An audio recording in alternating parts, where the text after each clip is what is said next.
අයිබෝවන් ඔන්න ඉතින් අද වීඩියෝ එකෙන් අපි කතා කරන්නේ ත්‍රිපද වර්ගජ ප්‍රකාශනයක සාධක වෙන් කරන්නේ කොහොමද කියලා.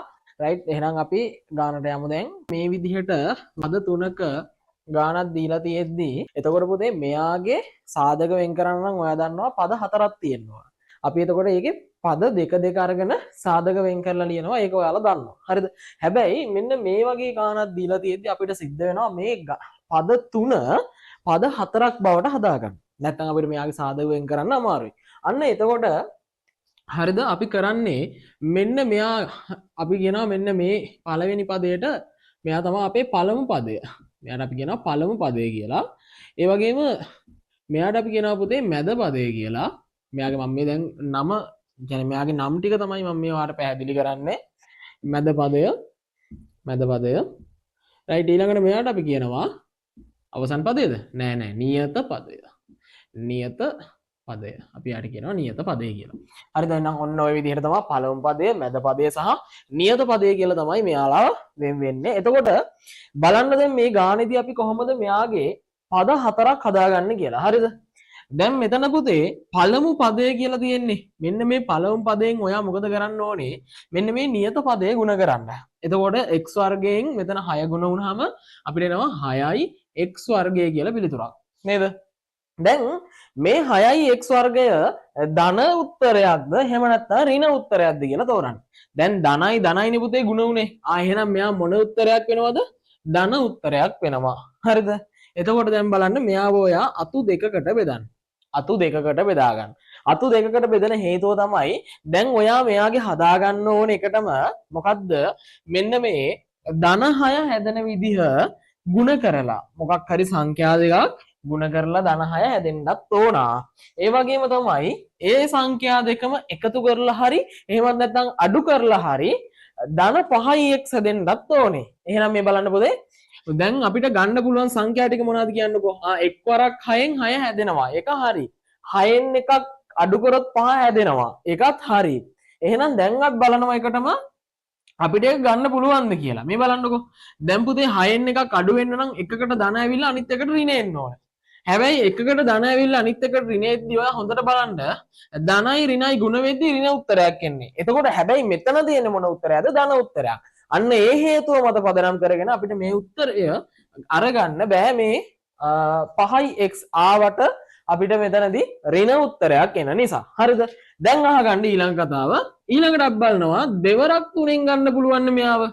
දෙවරක් තුනෙන් 6 හැදෙනවනේ. ඒ වගේම 3යි 2යි එකතු කරාම 5යිනේ. දෙවරක් තුනෙන් 6 හැදෙනවා. 3යි 2යිත් එකතු කරාම නම් 5. මම මේ උත්තර දෙකට ධන දානවා. එතකොට පුතේ ධනයි මොකද වෙන්නේ? එකතු වෙනවනේ. එතකොට 3යි 2යි එකතු කරාම 5ක් වෙනවා. ඒ වගේම 3 වරක් 2 6යි.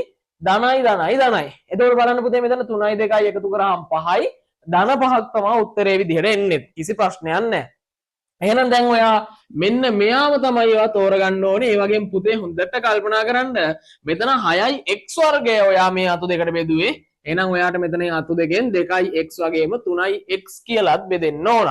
දැන් ඔයා මොකද කරන්නේ? මේ ගාන මේ විදිහටම තියෙද්දි පුතේ මේ හැම ගානෙම පළමු පදේ මැද පදේ නියම පදේ කියන ලියන්න ඕනේ නැහැ. ඔයා ගානේ උත්තරේ විතරක් තේරුම් ගන්න. මම මේක ඔයාට තේරුම් ගන්නයි කිව්වේ. මෙන්න මේ තමයි මෙයාව වර්ග කරන හැටි. එතකොට මට ඕන උනේ පළමු පදේ නියත පදයෙන් ගුණ කරලා තමයි මෙන්න මෙතන පිළිතුර ගන්න කියලා වෙන්නන්න. හරිද?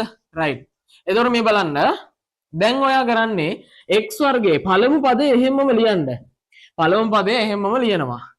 ධනත් එහෙමම දාන්න එපයි. දැන් බලන්න ඔයා 5x වෙනකොට නේද?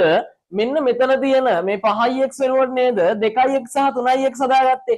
එහෙනම් ඒ 5x ලියන්න නැතුව දැන් ඔයා ලියන්න ධන 2x වගේම ඊළඟට ධන 3x. දැන් මේ ධන 2x උයි ධන 3x උයි මේ දෙන්න එකතු කරාම ලස්සනට නැවත 5x හැදෙනවා. හරිද? අපිට පද හතරකට මෙයාව වෙන් කරගන්න ඕන නිසා තමයි අපි මොනා කරේද? මෙයාව මේ විදිහට 2x සහ 3x විදිහට වෙන් කරගත්තේ. ඊළඟට ඔයා නියත පදයක් ඒ විදිහටම ලියන්න 6 විදිහට. ඊට පස්සේ මොකද කරන්නේ? දැන් මෙයාගේ පොදු පද වෙන් කරගන්න සාධක වෙන් කරන්නනේ ඕනේ අපිට. පොදු පද වෙන් කරගන්න. පොදු පද මොනවද? දැන් මේ දෙන්නගෙන් පොදු පද දෙන්න අරගන්න. හොඳේ පොදු පද වෙන් කරද්දී පුතේ දෙන්න අරගන්න සාධකවලදී. දැන් මේ දෙන්නගෙන් කවුද පොදු පදේ? x පොදුයි. එහෙනම් x ගත්තා එළියට. දැන් මෙතන කවුද ඉන්නේ? x ඉන්නවා. එකතු කිරීම. මෙතන දැන් 2x නේ. දැන් පුතේ x වර්ගයෙන් x ගත්තා එළියට x එකක් ඉතුරු වුණා. 2යි x ගෙන් x ගත්ත එළියට කවුද ඉතුරු වෙන්නේ 2 ඉතුරු වුණා. දැන් බලන්න මේ පද දෙකෙන් කවුද පොදු? මේ පද දෙකෙන් අපිට පොදුයි කියලා තේරෙනවා 3. නිකන් 3ද නෑ ධන 3 පොදුයි. එතකොට ඇතුලේ කවුද ඉතුරු වෙන්නේ? x එකක් ඉතුරු වෙනවා. දැන් ධන 3යි x ගෙන් 3ක් ගලවලා ගත්තාම x ඉතුරු වෙනවා නේද? ආයේ වගේ තමයි. දැන් මෙතන 6න් 3 ගුණිතයක් ගලවලා ගත්තේ. 3 ගුණිතයක් ගලවලා ගත්තේ. ඒ කියන්නේ 3 වරක් 2 තමයි 6 වෙන්නේ. එහෙනම් පුතේ මෙතනට එන්න ඕන උත්තරේ මොකද්ද? 2. දැන් මේ බලන්න. ඔයාට ඉස්සෙල්ලා මේ දැන් ඔයා ගාන හරියට හැදුවා නම් දැන් මේවා මෙතන ඉස්සෙල්ලා තිබ්බ ගානේදී මෙන්න මේ පද දෙක වෙන් කරලා සාධක විදිහට වෙන් කරලා මෙයාගේ මේ ගාන හරියට ඔයා හැදුවා නම් පුතේ මෙතනදී ඔයාට හම්බෙන මෙතන වරහන් දෙක අනිවාර්යයෙන්ම සමාන උත්තර වෙන්න ඕනේ. මේ කියන්නේ මෙතනත් x ධන දෙක තියෙන්නේ, ඒ වගේම මෙතනත් x ධන දෙක තියෙන්නේ. එතකොට බලන්න ඊළඟ කතාව මොකක්ද කියලා. දැන් පුතේ මෙතන දැන් ඔයාගේ එළියෙන් ඉන්නවනේ x ධන 3, ඒ කියන්නේ x සහ ධන 3 කියලා එළියෙන් එක පදයක් ඉන්නවා. ඒ වගේම ඇතුලේ ඉන්නවා සමාන පද දෙක ගන්න මේ තියෙන්නේ x ධන 2 x ධන 2 කියලා. ඔයා මෙයාගේ සාධක දෙක ලියද්දී එළියේ ඉන්න පද දෙක එක ළඟට අරගෙන එක සාධකයක් විදියට මෙහෙම ලියන්න. x සහ ධන 3 ඔය විදිහට ලිව්වා. ඒ වගේම ඇතුලේ ඉන්න පද දෙකෙන් එක පදයක් අරගෙන මේ විදිහට ලියන්න. අන්න එතකොට ඔයාගේ සාධක දෙක මේ විදිහට ලස්සනට වෙන් වෙයි. හරිද? මේ වගේ ඍණ ගානක් දීලා තියෙද්දි අපි කොහොමද සාධක වෙන් කරන්නේ කියලා. මේ බලන්න. දැන් මෙතනදී ඍණ දෙකක් තියෙන්නේ. ඒ වගේම පළමු පදයේ 6x වර්ගය, ඒ වගේම මෙතන නියත පදයේ ඍණ 2යි. දැන් මෙයාව ගුණ කරන්න ඕනේ. මෙයාව මෙයාගෙන් ගුණ කරන්න ඕනේ. පුතේ එතකොට අපිට මෙයාගේ අතු බෙදෙන්න සංඛ්‍යාව වෙන්නේ 6 වරක් 2 12යිනේ. 12යි x වර්ගය. හරිද? 12යි x වර්ගය තමයි දැන් අපි අතු බෙදන්න ඕනේ. එහෙනම් දැන් 12යි x වර්ගය හැදෙන්න ඕනේ ගුණ වෙලා සංඛ්‍යා දෙකක්. ඒ වගේම තමයි ඒ ගුණ වෙලා හැදෙන සංඛ්‍යා දෙක එකතු හෝ අඩු කරලා 4යි x හැදෙන්නත් ඕනේ. දැන් බලන්න 6 වරක් 2කින් 12 හැදෙනවනේ. දැන් මම ආයේ මුලින් ඉඳලා 1 2 3 එහෙම හදාගෙන යන්නේ නැහැ. මම අර ගැළපෙන ඒවා ටිකක් හදලා බලන්නම්කෝ. 6 වරක් 2කින් මොකද වෙන්නේ? 6 වරක් 2කින් 12 හැදෙනවා. එහෙම නැත්නම් 2 වරක් 6න්. හරිද? එතකොට මෙතන අපිට එන්නේ ඔයා හොඳට බලන්න ධනද ඍණද ඍණ සංඛ්‍යාවක් තමයි වෙන්නේ. ඇයි 6 වරක් 2 12යි ඒක හරි. ඍණයි ධනයි පුතේ මෙතන ධන 6කින් ඍණ 2ක් ගුණ වෙන්නේ. එතකොට මෙතන එන්නේ උත්තරෙත් මොකද්ද? ඍණ උත්තරයක්ම තමයි. දැන් ඍණ 12යි x කියන කෙනාව අපි ඍණ 12යි x වර්ගය කියන එක්කෙනාව අපි අතු දෙකට බෙදුවේ. එතකොට බලන්න 6 වරක් 2කින් 12 හම්බෙනවා. හැබැයි දැන් ධන ඍණ දාගන්න එපයි. ධන ලකුණ මම දැම්මා මොකේද? 6 කියන සංඛ්‍යාවට, ඒ වගේම ඍණ ලකුණ මම දානවා 2 කියන සංඛ්‍යාවට. දැන් පුතේ බලන්න 6 වරක් 2 12යි ධනයි ඍණයි ඍණයි. දැන් ඔන්න ಗುಣ කරන පැත්ත හරි. හරිද? දැන් අපි බලනවා එකතු කරලා හරි අඩු කරලා හරි අපිට 4 හදාගන්න පුළුවන්ද කියලා. පුතේ 6න් 2ක් අඩු කරාම කීයද? 4යිනේ.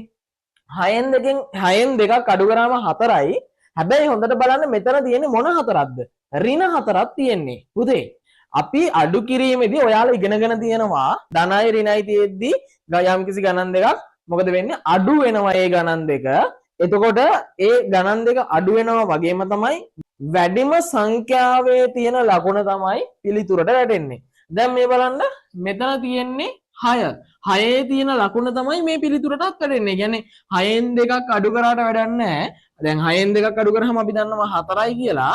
හැබැයි ඔයා බලන්න මෙතන වැඩිම සංඛ්‍යාවේ තියෙන ලකුණ ධන නිසා 4ට වැටෙන්නේ ධන කියලා.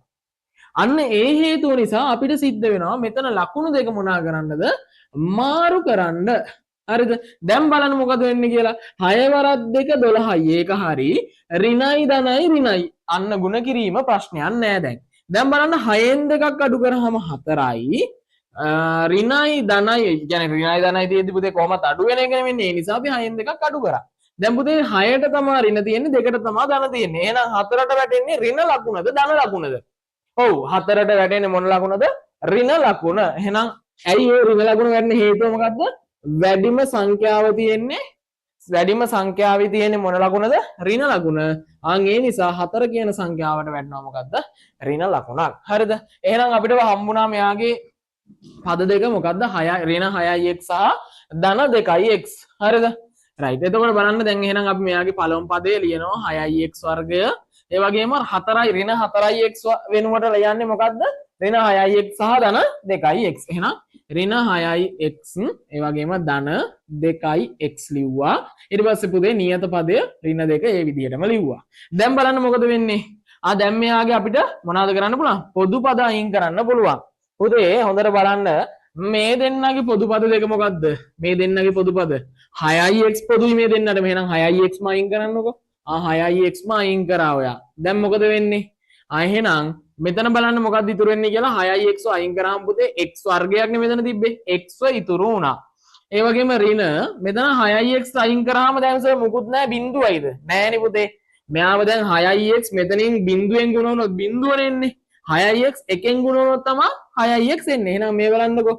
6ix වරක් x 6ix වර්ගයයි 6ix වරක් ඍණ 1 ඍණ 6ix.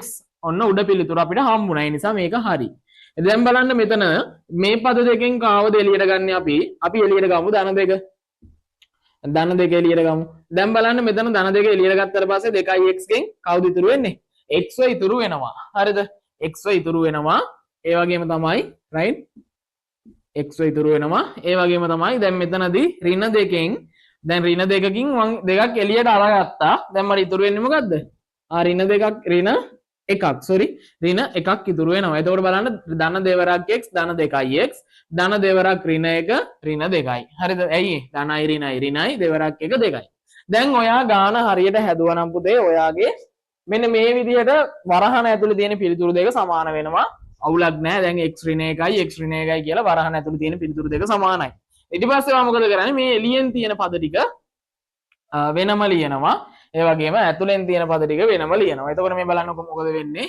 6ix ධන 2 කියලා එක පදයක් ලියවෙනවා වගේම අනිත් පදය ලියනවා x ඍණ 1යි කියලා. පුතේ මේ 6ix ධන 2කට දැන් මේක මේ හරි පිළිතුර මෙච්චරයි. හරිද? හොඳට බලන්න මේ පදේ වෙනම තියෙන්නේ. දැන් මේ පදේ වෙනම තියෙන්නේ මේ 6ix ධන 2කටත් පොදු වුණ සංඛ්‍යාවක් තියෙනවනේ. මොකද්ද පොදු වුණ සංඛ්‍යාව? 2නේ. මම මේ අමතර කරුණක් කියලා දෙන්න. දැන් මේකේ පිළිතුර හරි. දැන් මේකේ තව ටිකක් සුළු කර හැකි. මෙයාගේ 2 පොදුයිනේ පුතේ.